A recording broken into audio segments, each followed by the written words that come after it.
हिंदी कहानी चतुराई। एक गरीब आदमी था। एक दिन वह राजा के पास गया और बोला, महाराज, मैं आपसे कर्ज मांगने आया हूँ। कृपा कर आप मुझे 5,000 रुपये दें।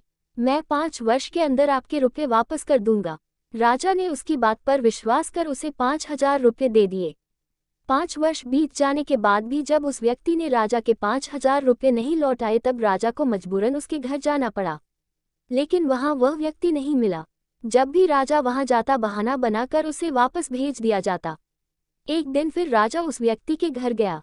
वहां और कोई तो नहीं दिखा, एक छोटी लड़की बैठी थी। राजा ने उसी से पूछा, तुम्हारे पिताजी कहाँ हैं? लड़की बोली, पिताजी स्वर्ग का पानी रोकने गए हैं। राजा ने फिर पूछा, तुम्हारा भाई कहाँ है? लड़की बोली, बिना झगड़ा के झगड़ा करने गए हैं।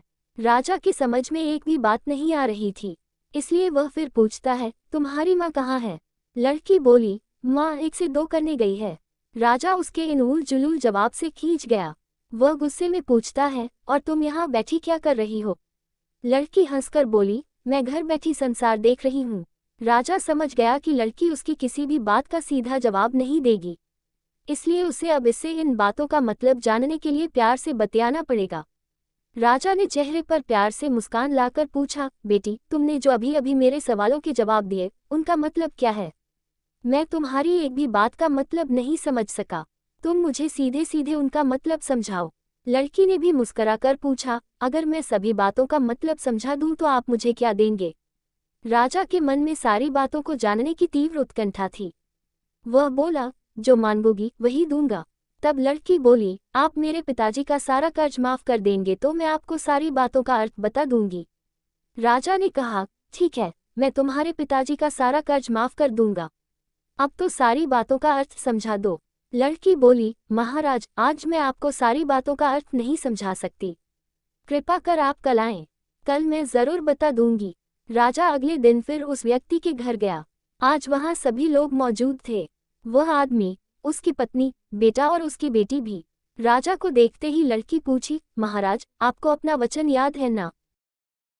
राजा बोला, हाँ मुझे याद है। तुम अगर सारी बातों का अर्थ बता दो तो मैं तुम्हारे पिताजी का सारा कर्ज माफ कर दूंगा। लड़की बोली, सबसे पहले मैंने ये कहा था कि पिताजी स्वर्ग का पानी रोकने गए हैं। इसका मतलब था कि वर्षा हो रही थी और हमारे घर की छत से पानी टपक रहा था। पिताजी पानी रोकने के लिए छत को छत बना रहे थे। यानी वर्षा का पानी आसमान से ही गिरता है और हम लोग तो यही मानते हैं कि आसमान में ही स्वर्ग है। बस पहली बात का अर्थ यही है। दूसरी बात मैंने कही थी कि भैया बिना झगड़ा के झगड़ा करने गए हैं। इसका मतलब था कि वे रेंगनी के कांटे को काटने गए थे। अगर कोई भी रेंगनी के कांटे को काटेगा तो उसके शरीर में जहां तहां कांटा गड़ ही जाएगा, यानी झगड़ा नहीं करने पर भी झगड़ा होगा और शरीर पर खरोंचे आएंगी। राजा उसकी बातों से सहमत हो गया। वह मन ही मन उसकी चतुराई की प्रशंसा करने लगा। उसने उत्सुकता के साथ पूछा, और तीसरी चौथी बात का मतलब बेटी? लड़की बोली, महाराज, तीसरी बात मैंने कही थी कि माँ 1 से 2 करने गई है। इसका मतलब था कि माँ अरहर दाल को पीसने यानी उसे 1 का 2 करने गई है। अगर साबुत दाल को पीसा जाए तो 1 दाना का 2 भाग हो जाता है, यानी यही था 1 का 2 करना। रही चौथी बात तो उस समय मैं भात बना रही थी और उसमें से एक चावल निकाल कर देख रही थी कि भात पूरी तरह पका है कि नहीं। इसका मतलब है कि मैं एक चावल देखकर ही जान जाती कि पूरा चावल पका है कि नहीं। अर्थात चावल के संसार को मैं घर बैठी देख रही थी। ये कहकर लड़की चुप हो गई। राजा सारी बातों का अर्थ जान चुका था। उसे लड़की की बुद्धिमानी भरी बातों ने आश्चर्य में डाल दिया था।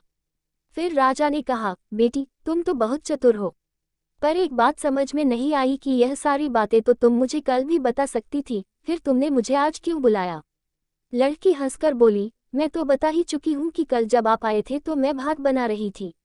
अगर मैं आपको अपनी बातों का मतलब समझाने लगती तो भात गीला हो जाता या जल जाता, तो माँ मुझे जरूर पीटती। फिर घर में कल कोई भी नहीं था।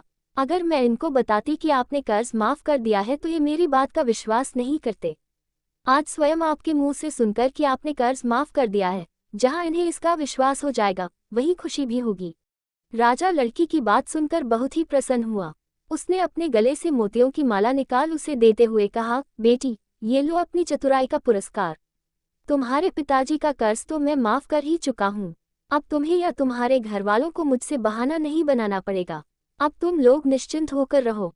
अगर फिर कभी किसी चीज की जरूरत हो तो बेझिझक होकर मुझसे कहना। इतना कहकर राजा लड़की को आशीर्वाद देकर चला गया। लड़की के परिवार वालों ने उसे खुशी से गले लगा लिया।